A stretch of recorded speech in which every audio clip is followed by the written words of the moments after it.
আমার মুসলমান ভাইরা, একটি মা যখন সন্তানকে প্রসব করে অনেক ধরনের কষ্ট তারা কিন্তু সহ্য করতে হয়।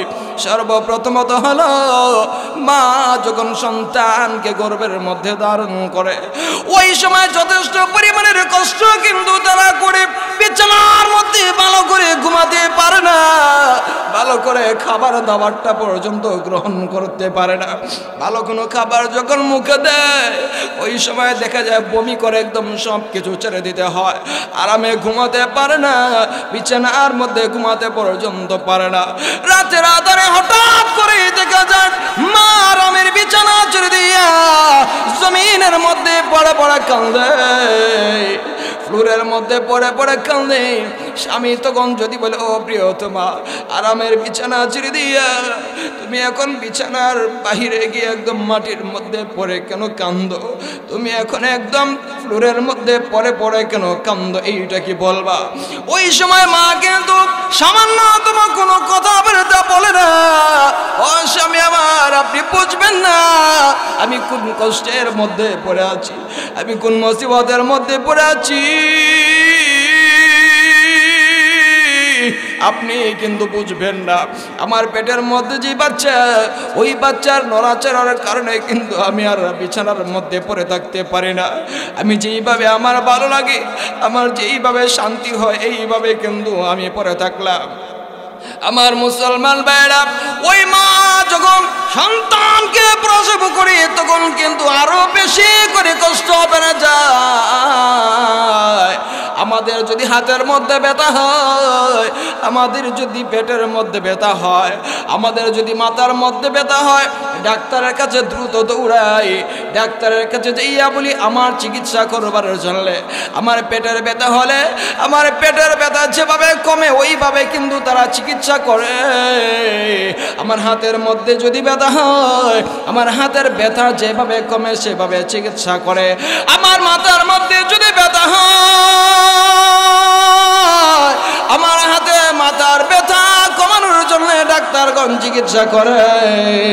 কিন্তু ভাইরা আমার শুনে রাখেন, মা যখন সন্তানকে প্রসব করবেন ওই সময় ব্যথা এত বেশি বেড়ে যায়, ওই ব্যথা বাড়ানোর জন্য ইনজেকশন দেওয়া হয়, ওই ব্যথাটা আরো বেশি করে বাড়ানোর জন্য স্যালাইন পুশ করে দেওয়া হয়।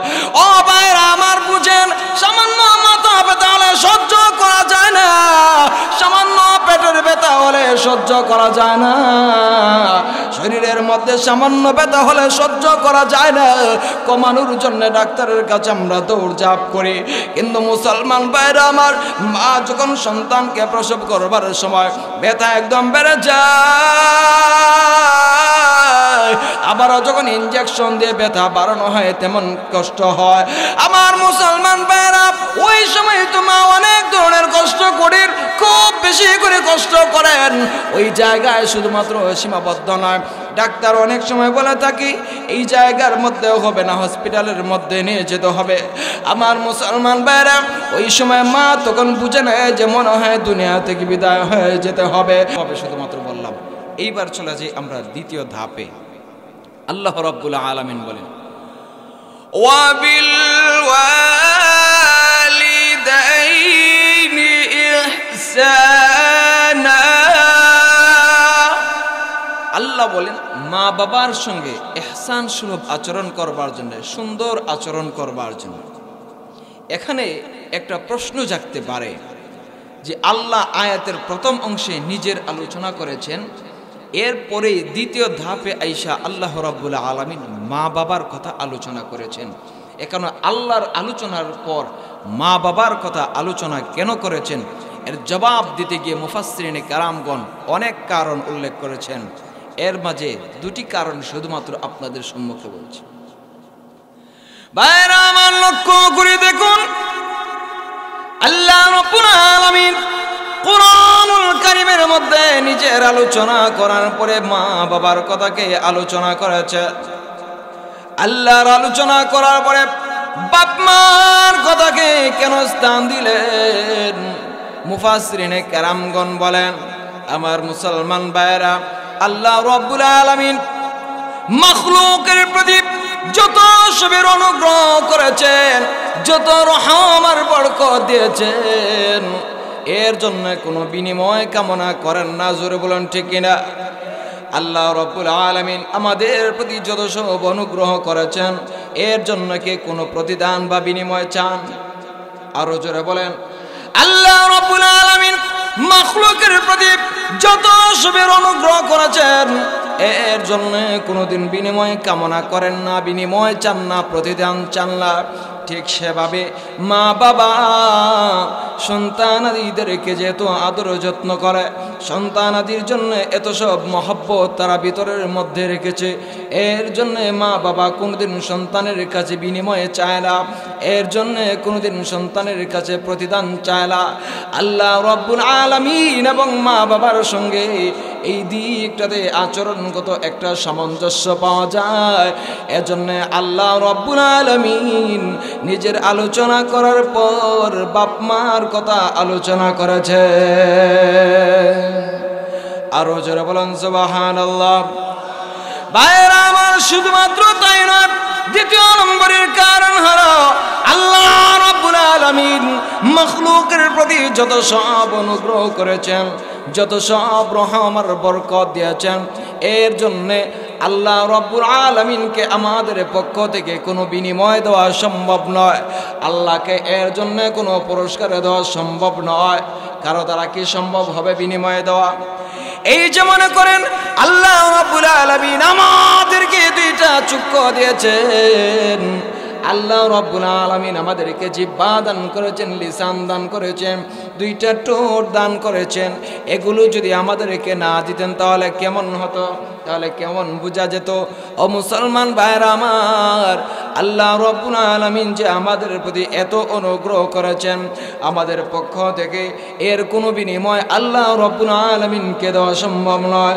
এজন্য মুসলমান ভাইরা আমার, মা বাবা যে সন্তানের প্রতি এত অনুগ্রহ করে, মা বাবা সন্তানদের জন্য এত কষ্ট যে তারা করে, এরও বিনিময় দেওয়া কোনোদিন সম্ভব নয়। এইদিকে আল্লাহ এবং মানুষের সাথে আচরণগত দিক দিয়ে সামান্য সামঞ্জস্য পাওয়া যায়।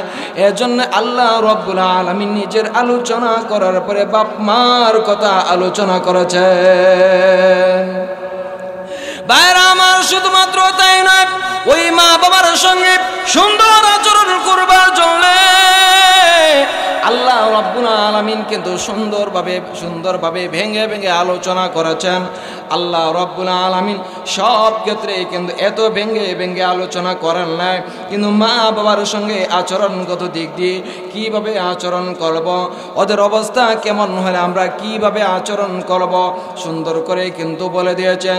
মুসলমান ভাইরা আমার, মানুষেরা হয়তো মা বাবার কদর তেমন একটা প্রথম দিকে বুঝে না, কিন্তু মা বাবা যখন দুনিয়া থেকে বিদায় হয়ে যায় মানুষেরা তখন মা বাবার কদর বুঝে, মানুষেরা তখন মূল্যায়ন বুঝে। মানুষ যখন বৃদ্ধ হয়ে যায় ওই বৃদ্ধ মানুষেরা বুঝে সন্তানদের থেকে কেমন মূল্যায়ন পায় এবং কেমন মূল্যায়ন পায় না। এজন্য মুসলমান ভাইরা আমার, আল্লাহ রাব্বুল আলামিন কত সুন্দর করে ভেঙে ভেঙে আলোচনা করেছেন। আল্লাহ রাব্বুল আলামিন একদিকে বলেন মা বাবার সঙ্গে সুন্দর আচরণ করবার জন্য, অন্যদিকে বলে দেন মা বাবার সঙ্গে যেন উফ শব্দটা আমরা ব্যবহার করে না করি, আমরা যেন মা বাবার সঙ্গে বিরক্তিকর কোনো আচরণটা পর্যন্ত পেশ না করি। আমার ভাইরা, শুধুমাত্র তাই নয়, মানুষ যখন বৃদ্ধ হয়ে যায় তখন ওদের ব্রেন একদম ছোট মাসুম বাচ্চাদের মতো হয়ে যায়। ওরা কি বলে এইটা পর্যন্ত বলতে পারে না, কি খায় এইটা পর্যন্ত বলতে পারে না। এজন্যে আল্লাহ রাব্বুল আলামিন আমাদেরকে বলে দিয়েছেন মা বাবার সঙ্গে দমকের স্বরে যেন কোনো কথাবার্তা না বলি। আল্লাহ বলেন মানুষের আরিফ মা বাবার সঙ্গে দমক দিয়ে কোনো কথাবার্তা বলো না।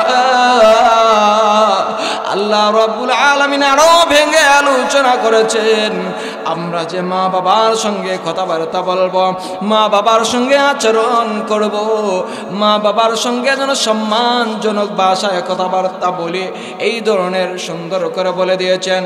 ও মুসলমান ভাইয়েরা আমার, মা বাবাকে কষ্ট দেওয়ার মাধ্যমে দুনিয়ায় কেউ কিন্তু শান্তি পায় না, দুনিয়ার মধ্যে কেউ শান্তিতে থাকতে পারে না।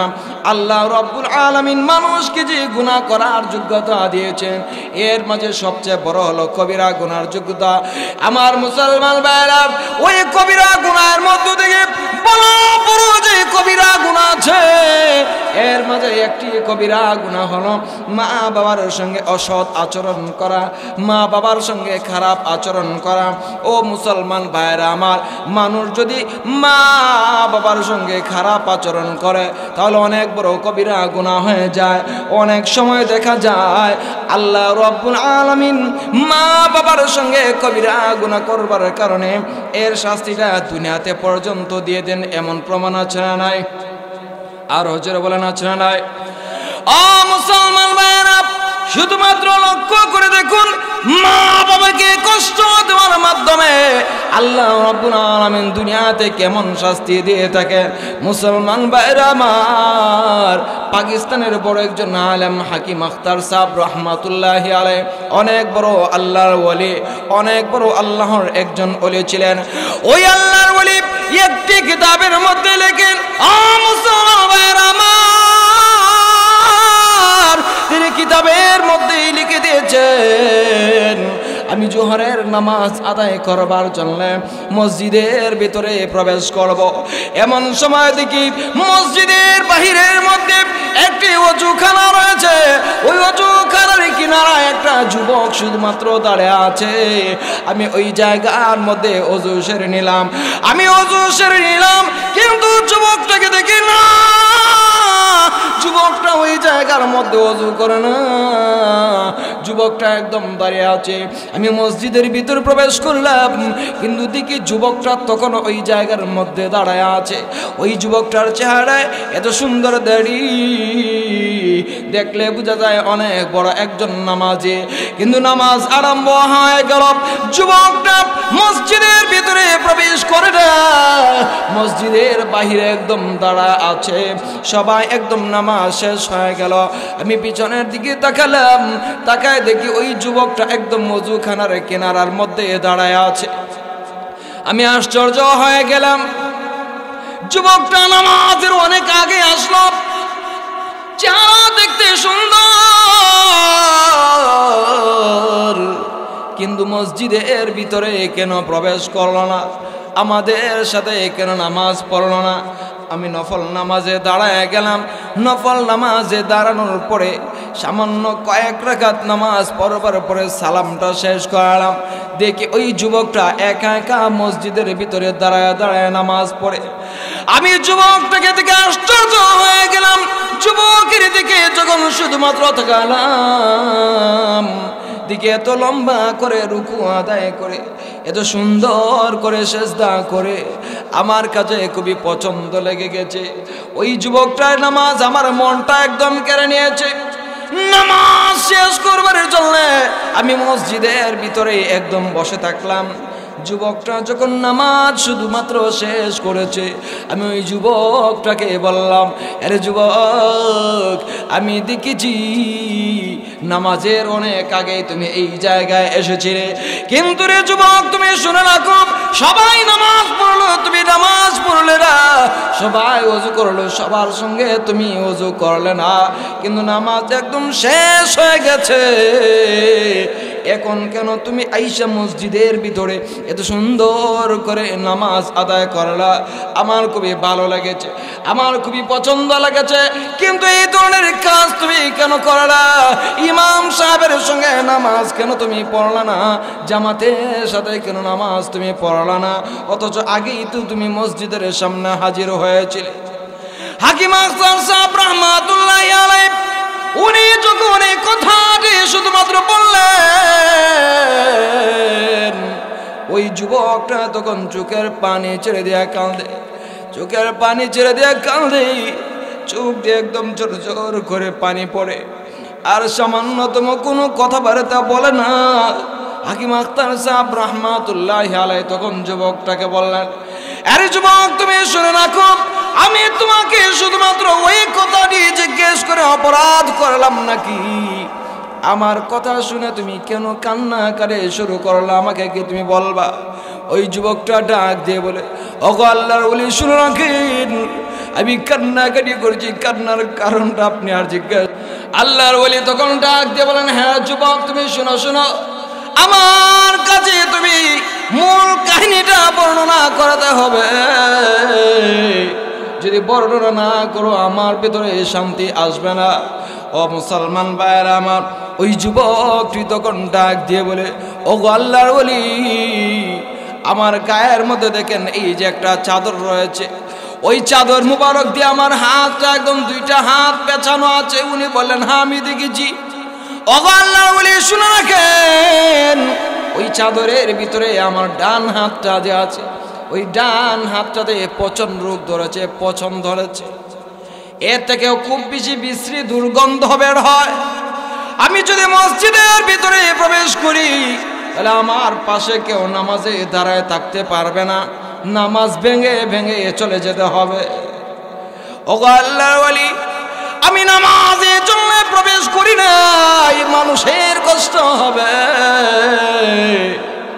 এইবার আল্লাহর ওলি বললেন, তোমার হাতের মধ্যে পচন ধরেছে, পাকিস্তানে তো অনেক বড় বড় ডাক্তার আছে, এদেরকে তুমি দেখাও নাই।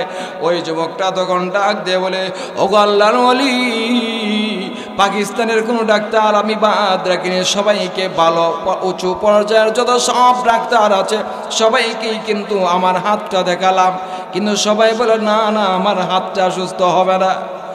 আল্লাহর ওলি তখন ডাক দিয়ে বলেন, হ্যাঁ যুবক, তুমি শুনে রাখো, পাকিস্তানের ডাক্তারদেরকে তুমি দেখালে,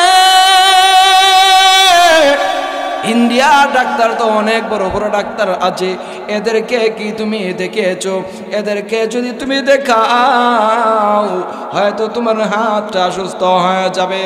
ওই সময় যুবকটি ডাক দিয়ে বলে, ওগো আল্লাহর ওলি, ইন্ডিয়ার বড় বড় ডাক্তারদেরকে আমি দেখালাম, কিন্তু ওরা কোনো রোগী আমার হাতের মধ্যে ধরতে পারে না। অনেক ধরনের পরীক্ষা করেছি, ডাক্তারগণ বোর্ড গঠন করে পর্যন্ত আমার হাতটা পরীক্ষা করেছে, কিন্তু আমার হাতে কোনো রোগটাই ধরতে পারে না। কিন্তু পছন্দ ধরেছে, এইটা ধরে সবাই আমাকে বলল, ওরে আল্লাহর বান্দা, শুনে রাখো, তোমার হাতের মধ্যে যে পছন্দ ধরেছে, এখন কোন পর্যন্ত পচে গেছে, তোমার হাতটা যদি এই জায়গায় কেটে দিই তাহলে সুস্থ হয়ে যাওয়ার কথা। কিন্তু তুমি শুনে রাখো, আমরা পরীক্ষা নিরীক্ষার মাধ্যমে যতটুকু পেয়েছি, তোমার হাত যদি এই জায়গা পর্যন্ত কেটে দিই তাহলে এই জায়গা থেকে পচন ধরা শুরু হয়ে যাবে। অতএব তুমি শুনে রাখো, যতদিন পর্যন্ত তুমি বাঁচবে এভাবেই তোমাকে বাঁচতে হবে। আস্তে আস্তে করে এই হাতটা পচন ধরে তোমার পুরোটা বডি পর্যন্ত পচে যাবে। জোরে বলো নাউজুবিল্লাহ। এভাবে পচন ধরে ধরে তুমি দুনিয়া থেকে বিদায় হয়ে যাবে। এই কথাটি শুধুমাত্র বলল, এরপরে একদম চুপ হয়ে কান্না শুরু করে দিল। এমন জোর ধারায় কান্না, আল্লাহর ওলি তখন মাথায় হাত দিয়ে বলেন, কান্নার প্রয়োজন নাই, সামান্য সময়ের জন্য শুধুমাত্র থামো। এর মূল কারণটাকে আমাকে যদি তুমি বুঝায় বলতে। ওই যুবকটা তখন ডাক দিয়ে বলে, ও আল্লাহর ওলি, ডাক্তারগণ যে আমাকে বলেছে আমি আর সুস্থ হব না, আমি আর কোনোদিন ভালো হব না, আমি ভালো করে বুঝে নিয়েছি ওরা কোন জায়গার মধ্যে আমাকে হাত দিয়েছে, আমি কিন্তু ভালো করে বুঝি আমার হাতটা কেন পছন্দ আছে। এর মূল কারণটাও কিন্তু আমি বুঝতে পেরেছি, আগে হয়তো আমি বুঝি নাই, এই জন্য হয়তো আমার হাতের মধ্যে এমন অবস্থা হয়ে গেছে।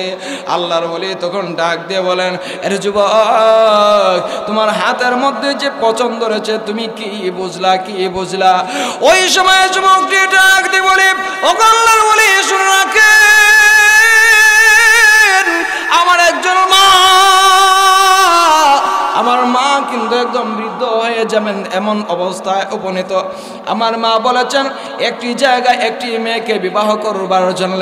আমি আমার মায়ের কথায় রাজি হলাম না, আমি আমার স্কুলের মধ্যে আমার পছন্দ অনুযায়ী রিলেশনের মাধ্যমে একজন মেয়েকে প্রেমের মাধ্যমে আমি বিবাহ করেছি। ওগো আল্লাহর ওলি শুনে রাখেন, আমার ওই স্ত্রীকে রেখে যখন আমি অফিসের মধ্যে যাই, আসার পরে আমার মায়ের বিরুদ্ধে অনেক ধরনের নালিশ আমার কাছে পেশ করে। ওগো আল্লাহর ওলি শুনে রাখেন, আমার ওই স্ত্রী আমার মায়ের বিরুদ্ধে অনেক ধরনের কথাবার্তা বলে, যার কারণে আমি আমার মায়ের বিরুদ্ধে একদম খেপে গেলাম। ওগো আল্লাহর ওলি শুনে রাখেন, একদিন আমি আমার অফিসের মধ্যে আমার উপরওয়ালা, আমার উপরের শারীর একজন অফিসার, আমার যে বস আছে ওনার সঙ্গে কথা কাটাকাটি হয়। আচরণগত দিক দিয়ে আমি একদম রাগান্বিত ছিলাম, আমার আর অনেক বেশি রাগ ছিল। এমতো অবস্থায় বাড়িতে যখন আমি চলে আসলাম, আমার সেই স্ত্রী আমাকে আমার মায়ের বিরুদ্ধে নালিশ দিয়ে এমনভাবে খেপালো, আমি আমার মাকে পর্যন্ত আক্রমণ করতে বাধ্য হলাম। আমি আমার মায়ের কাছে গিয়ে কোনো কিছু যাচাই বাছাই না কইরা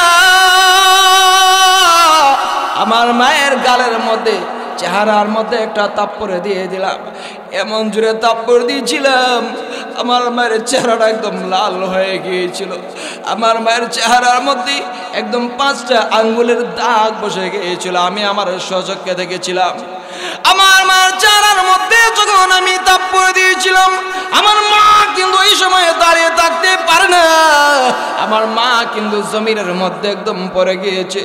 আমার মা পইরা আকাশের দিকে তাকায় শুধুমাত্র আল্লাহ রাব্বুল আলামিনকে কিছু বললেন, আমার বিরুদ্ধে কিছু বললেন না। আমার মা সাথে সাথে দেখি ওযু কইরা চলে আসলেন, ওযু করে বিছানা নিয়ে 2 রাকাত নামাজ পড়লেন এবং হাত তুলে আল্লাহর কাছে হাউমাউ করে কান্না শুরু করে দিলেন। ও রব্বে কারীম, ওই ছেলেটাকে যথেষ্ট পরিমাণে কষ্টের মাধ্যমে লালন পালন করেছিলাম, এই ছেলেটা যে হাত দিয়ে আমাকে থাপ্পড় দিয়েছে, এই হাতের মধ্যে আমি কত যে চুমু খেয়েছি এইটা আমি পর্যন্ত বলতে পারবো না। ও রব্বে কারীম, কত শতবার কত হাজারবার এই হাতটাতে আমি চুমু খেয়েছি। আবার সন্তানটাকে কত আদর যত্ন করে আমি লালন পালন করেছি। ও দয়াময় রব্বুল আলামিন, কিন্তু আমার এই সন্তানটা কোনো কিছু যাচাই বাছাই না করে আমার ছেলের বউয়ের কথায় আমার চেহারার মধ্যে থাপ্পড় মেরে দিয়েছে। ও রব্বে কারীম, আমার ছেলেটার হাতের মধ্যে এই জন্য আমি চুমু খেয়েছিলাম, বড় হয় ওই হাত দিয়ে আমার চেহারার মধ্যে থাপ্পড় দিবে। ও রব্বে কারীম, কলিজা যেন একদম ফেটে যাচ্ছে, আর বরদাস্ত হচ্ছে না। আমি শুধুমাত্র আপনার সমীপে 2টা কথাই বলতে চাই, এর চেয়ে কোনো কিছু আর বলতে চাই না। ও রব্বে কারীম, আপনার কাছে যে 2টা কথা, এর মাঝে একটা কথা হলো, যে ছেলে যে হাত দিয়ে আমাকে থাপ্পড় দিয়েছে, আপনি দয়া করে ওই হাতটাকে একদম পচায় দেন। জোরে বলুন নাউজুবিল্লাহ।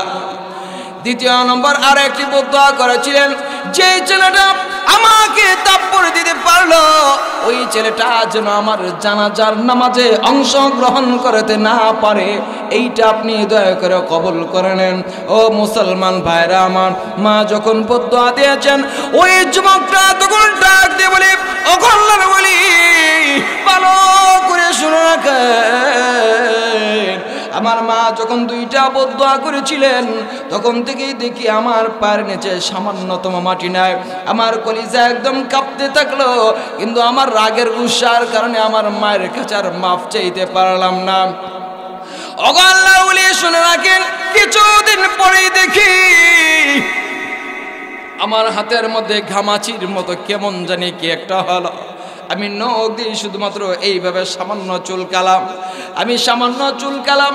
ওই চুলকানোর সাথে সাথে আমার হাতের মধ্যে ওই জায়গায় পচন ধরেছে, পচন ধরে আস্তে আস্তে করে আমার হাতের এই জায়গা পর্যন্ত চলে এসেছে এবং এর থেকে পচা বিশ্রী দুর্গন্ধ বের হয়, খুব বেশি করে দুর্গন্ধ বের হয়।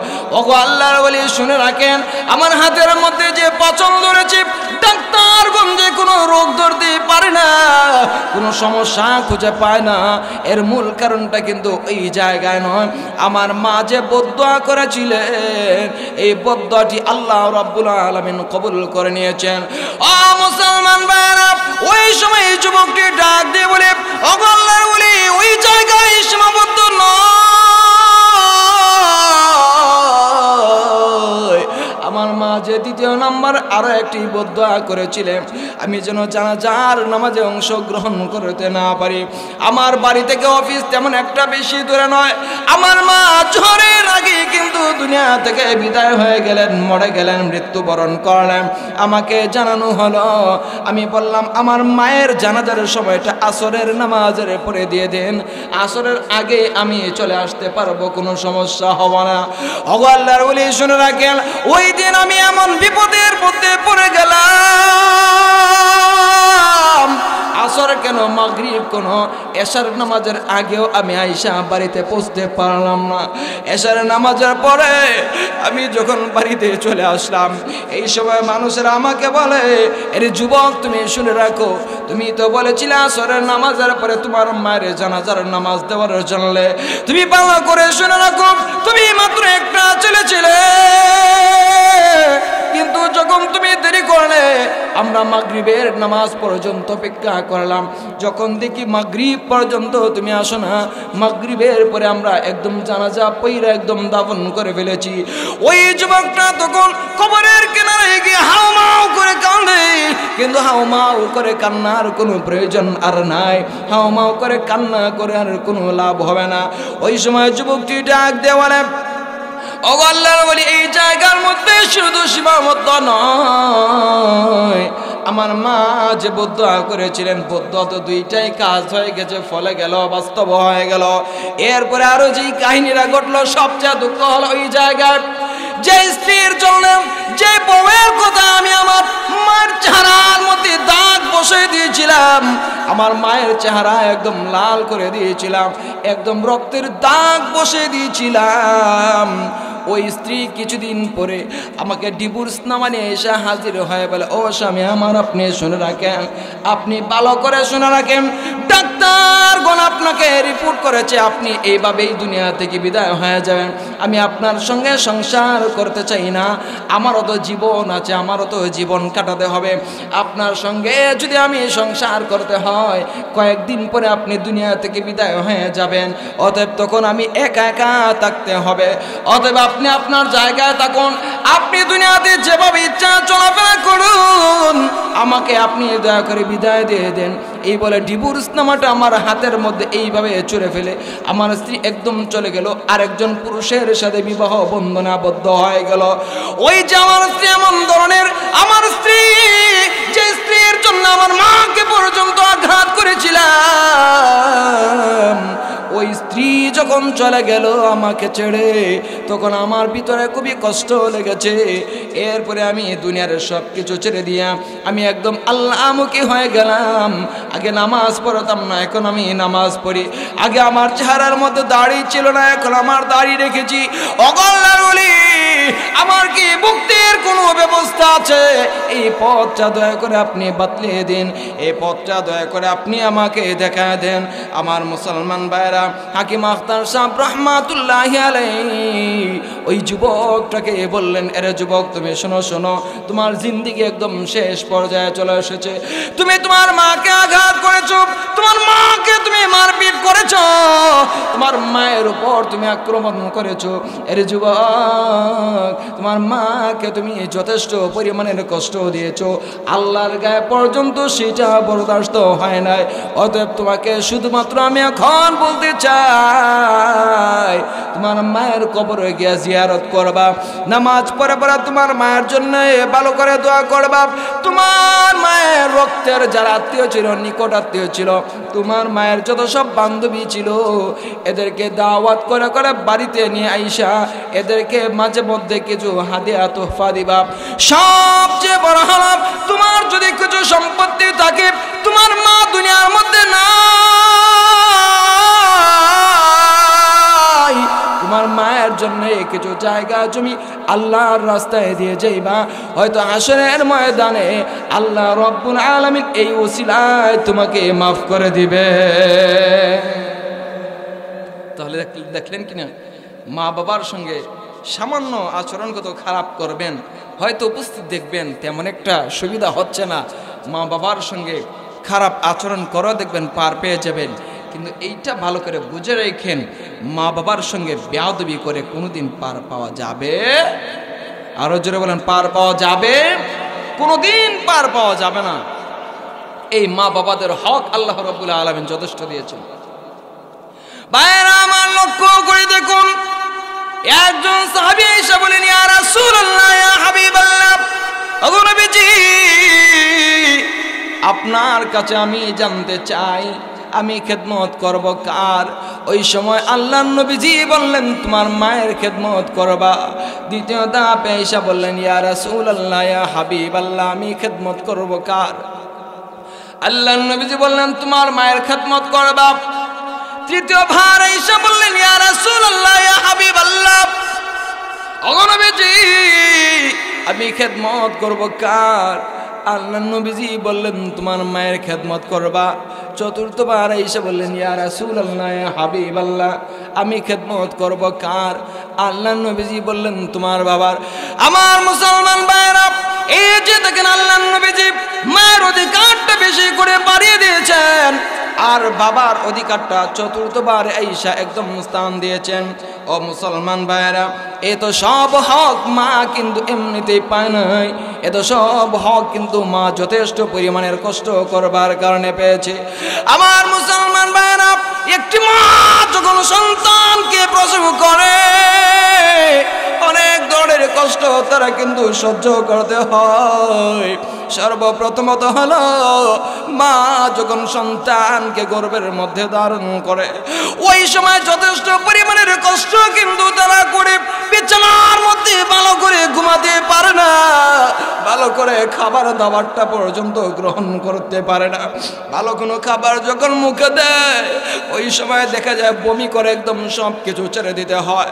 আরামে ঘুমাতে পারে না, বিছানার মধ্যে ঘুমাতে পর্যন্ত পারে না। রাতের আধারে হঠাৎ করে দেখা যায় মা আরামের বিছানা ছেড়ে দিয়া জমিনের মধ্যে পড়ে পড়ে কান্দে, ফ্লোরের মধ্যে পড়ে পড়ে কান্দে। স্বামী তখন যদি বলে, ও প্রিয়তমা, আরামের বিছানা ছেড়ে দিয়া তুমি এখন বিছানার বাহিরে গিয়ে একদম মাটির মধ্যে পড়ে কেন কান্দো? তুমি এখন একদম ফ্লোরের মধ্যে পড়ে পড়ে কেন কান্দো? এইটা কি বলবা? ওই সময় মা কিন্তু সামান্যতম কোনো কথা বলে না, ও স্বামী আমার, আপনি বুঝবেন না আমি কোন কষ্টের মধ্যে পড়ে আছি, আমি কোন মুসিবতের মধ্যে পড়ে আছি,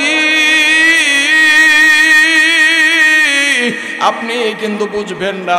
আমার পেটের মধ্যে যে বাচ্চা, ওই বাচ্চার নড়াচড়ার কারণে কিন্তু আমি আর বিছানার মধ্যে পড়ে থাকতে পারি না। আমি যেইভাবে আমার ভালো লাগে, আমার যেইভাবে শান্তি হয়, এইভাবে কিন্তু আমি পড়ে থাকলাম। আমার মুসলমান ভাইরা, ওই মা যখন সন্তানকে প্রসব করে, তখন কিন্তু আরো বেশি করে কষ্ট বেড়ে যায়। আমাদের যদি হাতের মধ্যে ব্যথা হয়, আমাদের যদি পেটের মধ্যে ব্যথা হয়, আমাদের যদি মাথার মধ্যে ব্যথা হয়, ডাক্তারের কাছে দ্রুত দৌড়াই। ডাক্তারের কাছে যাইয়া বলি, আমার চিকিৎসা করবার জন্য। আমার পেটের ব্যথা হলে, আমার পেটের ব্যথা যেভাবে কমে, ওইভাবে কিন্তু তারা চিকিৎসা করে। আমার হাতের মধ্যে যদি ব্যথা হয়, আমার হাতের ব্যথা যেভাবে কমে সেভাবে চিকিৎসা করে। আমার মাথার মধ্যে যদি ব্যথা হয়, আমার হাতে মাথার ব্যথা কমানোর জন্য ডাক্তারগণ চিকিৎসা করে।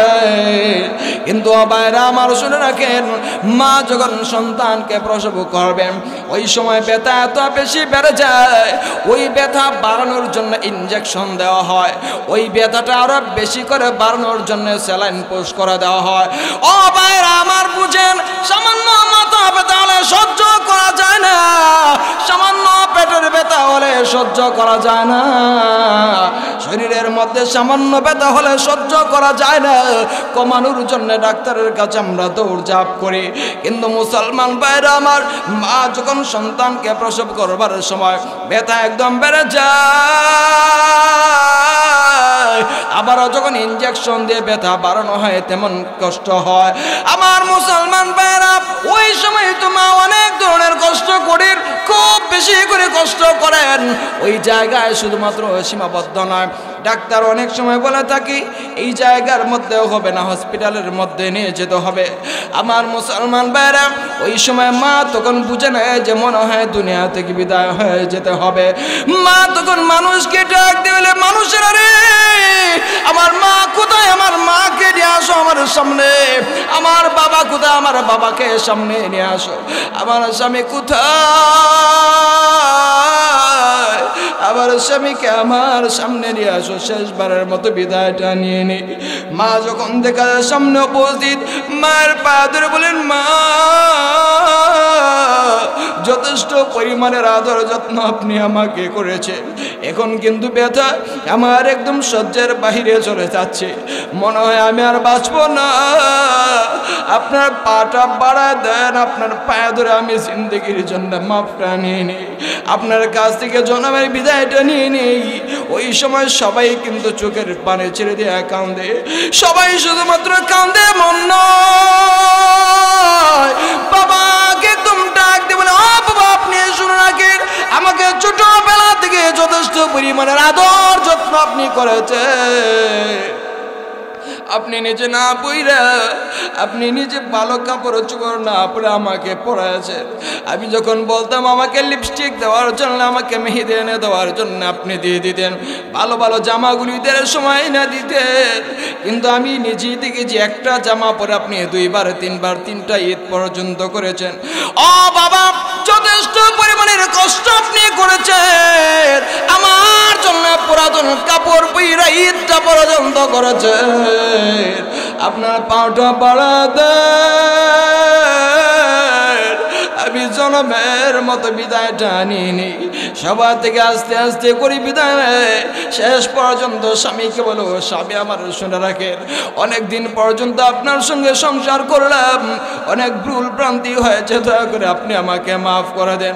ও স্বামী শুনে রাখেন, ব্যথা এত বেশি প্রচন্ড, এত বেশি ব্যথা বেড়ে গিয়েছে, আমার মনে হয় আমি আর বাঁচব না, আমি মনে হয় দুনিয়া থেকে বিদায় হয়ে যাব। ও স্বামী একটু পাটা বাড়া দে, আমি জনমের মতো বিদায়টা নিয়ে নিই, শেষবারের মতো আমাকে দেখে নেন, আমাকে আর দেখতে পারবেন না, আমার মনে হয় আমি মরে যাব, আপনার চেহারাটা আমি শেষবারের মতো দেখে নেই, আবার মনে হয় আমি আর দুনিয়াতে বাঁচব না। ছোট ছোট বাচ্চা যারা আছে ওদেরকে সামনে নিয়ে আসো, সামনে নিয়ে আসা হলে ছোট বাচ্চাদের মাথার মধ্যে হাত বোলায় মা কান্দে, এমন ধরনের কান্নাকারি করে, ওই কান্না কিভাবে মানুষেরা বরদাস্ত করতে পারে, ওই কান্না কিভাবে মানুষেরা সহ্য করতে পারে। আমার মুসলমান ভাইরা, ডাক্তার অনেক সময় এসে বলে এই জায়গায় নর্মাল ডেলিভারি হবে না, হসপিটালের সিজারে নিয়ে যেতে হবে। হসপিটালের মধ্যে যখন নিয়ে যাওয়া হয়, ওই জায়গার মধ্যে সর্বপ্রথমত একটা ফর্ম নিয়ে আসা হয়, ওই ফর্মের মধ্যে এটা লিপিবদ্ধ থাকে, মা এবং সন্তান উভয়কে একসাথে টেকানো যাবে না, অবস্থা একদম বিপজ্জনক হয়ে গেছে, হয়তো সন্তান বাঁচবে, না হয় মা বাঁচবে। ওই সময় মানুষেরা বলে ঠিক আছে সন্তান বাচ্চা দুনিয়া থেকে চলে যাক, এটা সমস্যা নাই, কিন্তু মা যেন একদম টিকে থাকে এই ব্যবস্থাটা আপনি করেন।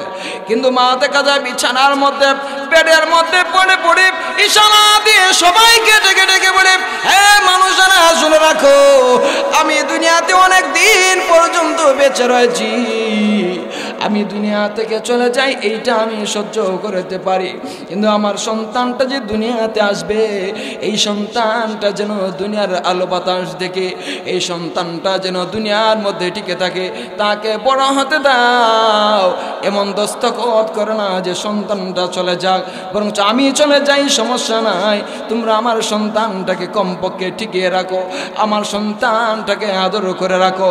ও মুসলমান ভাইরা আমার, এভাবেই কিন্তু মা কষ্ট সহ্য করে, এভাবেই কিন্তু মা সহ্য করে যায়। এজন্য আল্লাহ রাব্বুল আলামিন মায়ের মর্যাদাটাকে বাড়িয়ে দিয়েছেন, বাবার মর্যাদা অনেকাংশে বাড়িয়ে দিয়েছেন। আল্লাহ রাব্বুল আলামিন সরাসরি তো বলেছেন মা এবং বাবা উভয়ের সঙ্গে আচরণগত দিক দিয়ে সুন্দর আচরণ করবার জন্য, এদের সাথে ধমকের সঙ্গে কথা না বলবার জন্য, এদের সাথে সুন্দর আচরণ করবার জন্য। এজন্য মুসলমান ভাইরা আমার, দুনিয়াতে যাদের মা নাই, দুনিয়াতে যাদের বাবা নাই, ওরা বুঝে মায়ের কেমন মূল্যায়ন, বাবার কেমন মূল্যায়ন। আমাদের যাদের মা বেঁচে আছেন, আমাদের যাদের বাবা বেঁচে আছেন, আমরা হয়তো এই কতটা বুঝি না, কিন্তু মুসলমান ভাইরা আমার শুনে রাখেন, মা বাবা যতদিন পর্যন্ত বেঁচে থাকবেন এমন অনেক অনেক কিছু পুরস্কার আছে। ওই আপন মা বাবার চেহারার দিকে শুধুমাত্র যদি নেক নজরে তাকান, আল্লাহ রাব্বুল আলামিন মকবুল হজের সওয়াব আপনার আমল নামায় দিয়ে দিবে। আপনি এদের চেহারার দিকে শুধুমাত্র নেক নজরে তাকাবেন। হজ করলে পরে সব হজ যে কবুল হয় এটার কোনো গ্যারান্টি নাই। সামান্য টাকা হারাম থাকলে হজ বাতিল, কবুল হয় না। কিন্তু মা বাবার দিকে নেক নজরে থাকালে পরে আল্লাহ রাব্বুল আলামিন হজ যেটা কবুল করেন এই ধরনের কবুল হজের সওয়াব দান করেন। জোরে বলেন সুবহানাল্লাহ। এজন্য মা বাবাকে জীবনে কোনোদিন কষ্ট দিবেন না। এবং বিয়ে করবার সময় সবচেয়ে বেশি যে জিনিসটা গুরুত্ব দিবেন, মেয়ে যিনি আছেন উনি দিনদার কিনা, যে পাত্রী আছে সে দিনদার কিনা, তার মাঝে দিন আছে না নাই, কোরআন হাদিসের জ্ঞান তার মাঝে আছে না নাই। তার মাঝে যদি কোরআন এবং হাদিসের জ্ঞান থাকে এবং মেয়েও বিবাহ দেওয়ার ক্ষেত্রে যদি দেখেন ছেলেটা দিনদার কিনা, যদি তারা দিনদার হয় ইনশাআল্লাহ এদের মাধ্যমে কোনোদিন কষ্ট পারবে না। জোরে বলেন ঠিক কিনা? কারণ যখনই ওরা আপনাদেরকে কষ্ট দিতে চাইবে তখনই দেখবেন কোরআন হাদিস এসে সরাসরি এদেরকে বাধাগ্রস্ত করছে, ওরা আর তখন কষ্ট দিতে পারবে না। আমার মুসলমান ভাইরা, একজন মহিলা একবার সে যখন শাশুড়ি হলো, মাদ্রাসা পড়ুয়া একজন আলেমা মেয়েকে বিবাহ করে তার বাড়িতে নিয়ে আসলো ছেলেকে দিয়ে। একদিন বলতেছে, মা আমার পিঠে সামান্য চুলকায়, সামান্য কষ্ট করে আমার পিঠটা একটু চুলকায় দাও। এই মেয়েটা পিছনে চেয়ারের মধ্যে ছিল, আর শাশুড়ি যিনি নিচে একটি চৌকির মধ্যে মনে করেন ছিলেন, একটু নিচে ছিলেন। তো এইভাবে মেয়েটি আলেম দিনদার মানুষ, কোরআন হাদিস পড়েছে, আলেমা মেয়েটা অনেক চেষ্টা করছে হাত দিয়ে এইভাবে চুলকায় দেওয়ার জন্যে, কিন্তু হাত তো আর যায় না, একদম শক্ত হয়ে আছে লোহার মতো। শুধুমাত্র পাটা সামনের দিকে যায়, পা সামনের দিকে দিয়ে শুধুমাত্র তার পিঠটা চুলকায়। যখন এইভাবে যায় মেয়েটি তখন চিৎকার করে কান্নাকাটি শুরু করে দিল, আম্মু কি হয়ে গেল? আমি হাত দিয়ে চাই আপনার পিঠটা চুলকাই দেবো, কিন্তু হাত তো আমার যায় না, শুধুমাত্র আমার পাটাই শুধুমাত্র যায়। আমার পা দিয়ে আমি চাই না আপনার সঙ্গে আমি বেয়াদবি করব, কারণ আমি হলাম একজন আলেমা মানুষ, আমি চাই না আপনার সঙ্গে বেয়াদবি করব। এই সময় মহিলা ডাক দিয়ে বলে, মাগো শুনে রাখো, এটা তোমার দোষ নয়, এটা আমার দোষ, অতএব আমি আমার পরিণাম দুনিয়াতে ভোগ করতে হবে। কেন ভোগ করতে হবে? এইবার এই মহিলা বলে, আমার শাশুড়ি যখন ছিলেন, আমার শাশুড়ি এই অবস্থায় এই নিচে বসা ছিলেন, আমি উপরে চেয়ারের মধ্যে বসা ছিলাম। আমার শাশুড়ি বলেছিলেন আমি আমার শাশুড়ির পিঠটা চুলকায় দেওয়ার জন্য আমি তখন হাত দিয়ে না চুলকে আমার পা দিয়ে চুলকাই দিয়েছিলাম, পা দিয়ে নাড়া দিয়েছিলাম। এই যে আমার শাশুড়িকে পা দিয়ে বেয়াদবি করেছিলাম, এখন তোমাকে মুআদ্দব একজন বউ বিবাহ করে নিয়ে আইসাও শান্তি পাবো না, দুনিয়াতে তো আমার বদলা নিতেই হবে। এই যে আমার শাশুড়িকে পা দিয়ে চুলকায় দিয়েছিলাম, এবার তুমিও বউ হয়ে আমার হাত দিয়ে চাচ্ছ যে আমাকে তুমি চুলকায় দিবে, কিন্তু হাত অগ্রসর হয় না। আল্লাহ দুনিয়াতে বদলা দেবার জন্য তোমার পাকে বাড়িয়ে দিয়েছেন আমার পিঠটাকে চুলকায় দেওয়ার জন্য। এজন্য যত কিছুই করেন মা বাবাকে কোনোদিন কষ্ট দিবেন না। রাজি আছেন ইনশাআল্লাহ সবাই?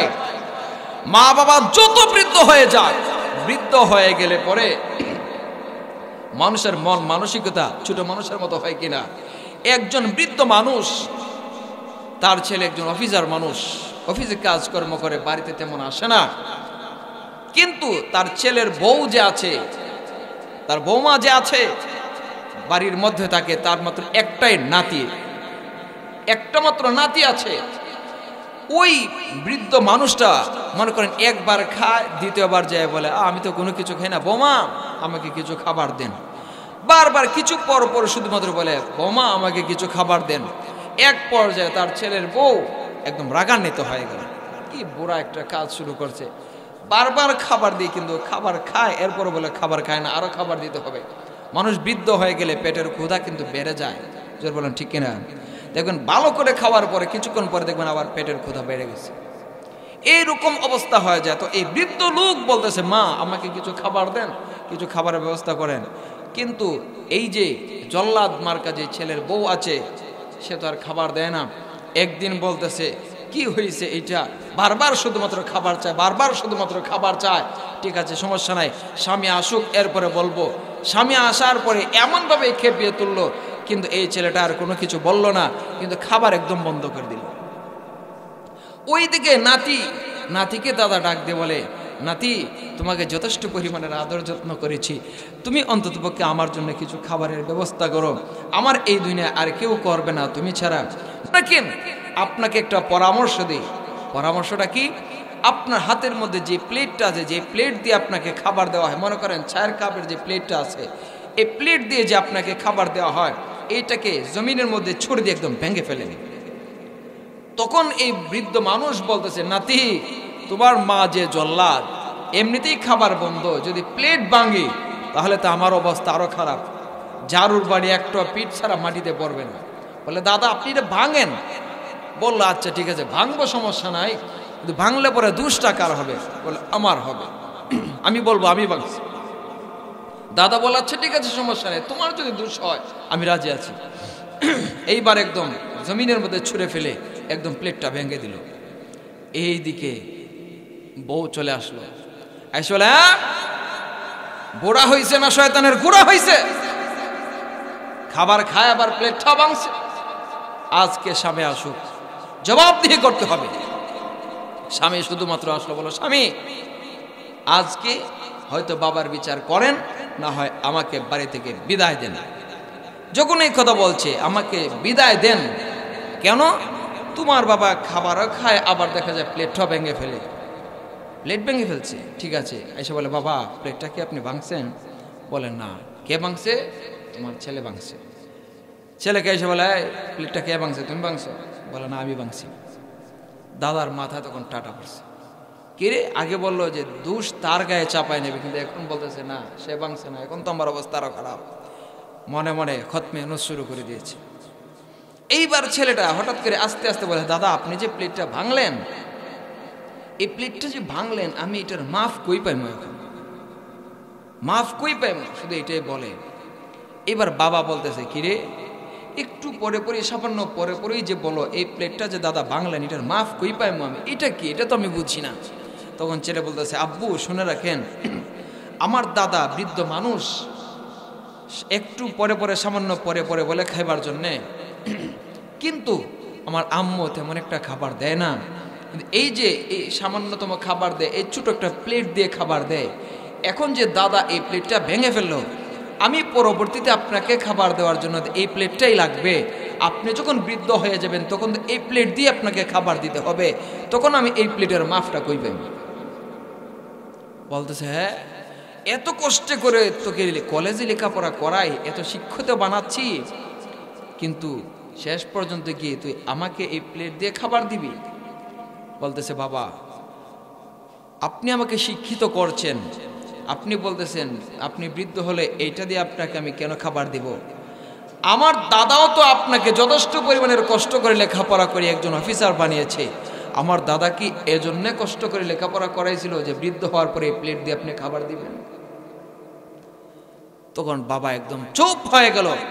চুপ হয়ে একদম বউকে বলে দিল, স্ত্রীকে বলল, স্ত্রী শোনো, এখনো সময় আছে, ভালো করে তওবা করো। বাবা মুরব্বী মানুষ, আচরণগত দিক দিয়ে খারাপ করবা, তোমার জিন্দিগিতে পরবর্তী জীবনে তুমিও যখন বৃদ্ধ হয়ে যাবে, তোমার কপালে দুনিয়াতে এই বদলাগুলো পাইবা। অতএব এখনো সময় আছে, তওবা করো, মানুষ হও। তখন ভালো করে তওবা করে নিয়েছে এবং এই বৃদ্ধ মানুষটাকে আরো বেশি করে সেবা শুরু করে দিয়েছে।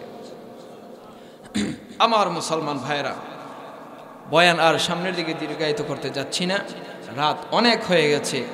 এখানে রব্বিল আলামিন ربنا ظلمنا أنفسنا وإن لم تغفر لنا وترحمنا لنكونن من الخاسرين ربنا فاغفر لنا ذنوبنا وكفر عنا سيئاتنا وتوفنا مع الأبرار رب ارحمهما كما ربياني صغيرا رب ارحمهما كما ربياني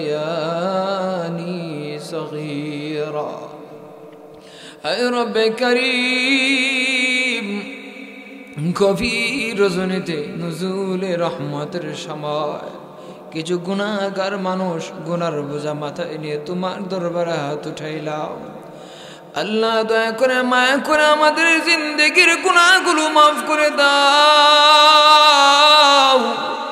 আয় আল্লাহ এত বড় বড় গুনাহ করেছি যেগুলো মনে হলে পর্যন্ত অনেক কষ্ট লাগে বাবু আল্লাহ এই গুনাহগুলো তোমার সামনে কিভাবে নাম ধরে ধরে বলি ও মাবুদ কিন্তু তুমি তো রহমান তুমি তো রহিম আল্লাহ দয়া করে মায়া করে আমাদের জিন্দেগির গুনাহগুলো মাফ করে দাও এ রব্বে করিম পরকালীন জিন্দেগিতে জাহান্নামী হয়ে দাঁড়াতে চাই না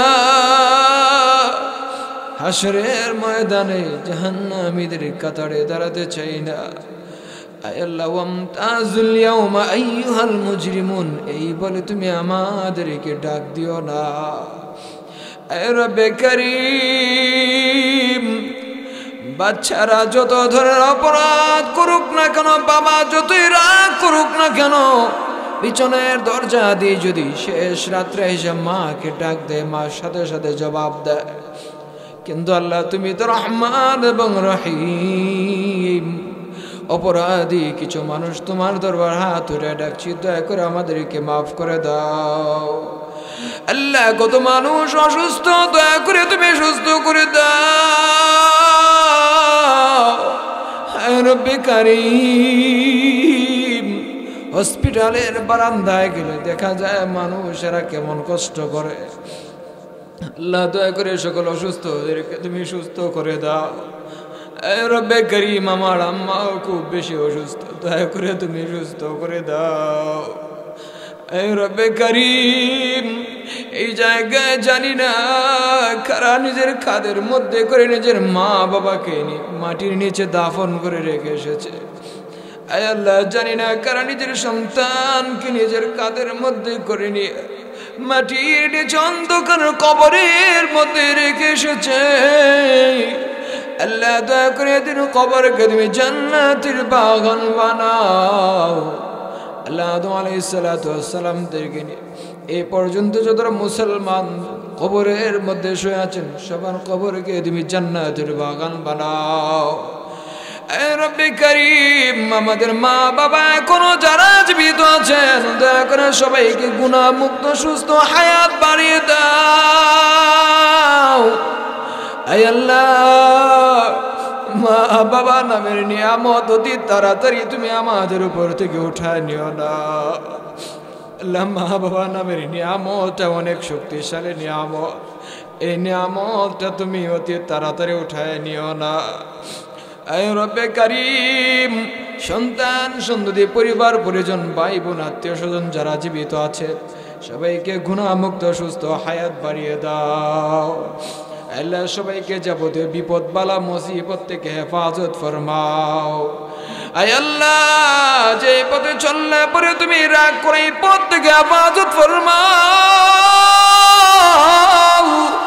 যেই পথে চললে পরে তুমি খুশি হও এই পথে তুমি সবাইকে চালাও আল্লাহ লেখাপড়া সবাইকে মনোযোগী বানিয়ে দাও আল্লাহ মনোযোগ তুমি বাড়ায় দাও সবাইকে তুমি নামাজি পরহেজগার রোজদার বানাও তেলাওয়াত করনে ওয়ালা বানাও আল্লাহ হিংসা বিদ্বেষী যত সব জালেম এইসব কিছু থেকে হেফাজত ফরমাও আয় রব্বে করিম আমরা যারা হাত উঠাইলাম জানি না কার অন্তরের মধ্যে কি উদ্দেশ্য রয়েছে, কি উদ্দেশ্যে হাত উঠাইছে।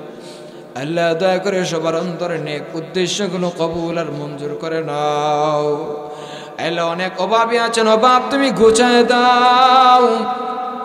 অনেকে মুসিবতের ঘাটে আটক হয়ে আছে, আল্লাহ মুসিবত থেকে তুমি উদ্ধার ফরমাও। রব্বে কারীম আমাদেরকে চিড়িয়া ফাড়িয়া মরণ দিও না, গাড়ির চাক্কার নিচে ফেলে আমাদেরকে মরণ দিও না,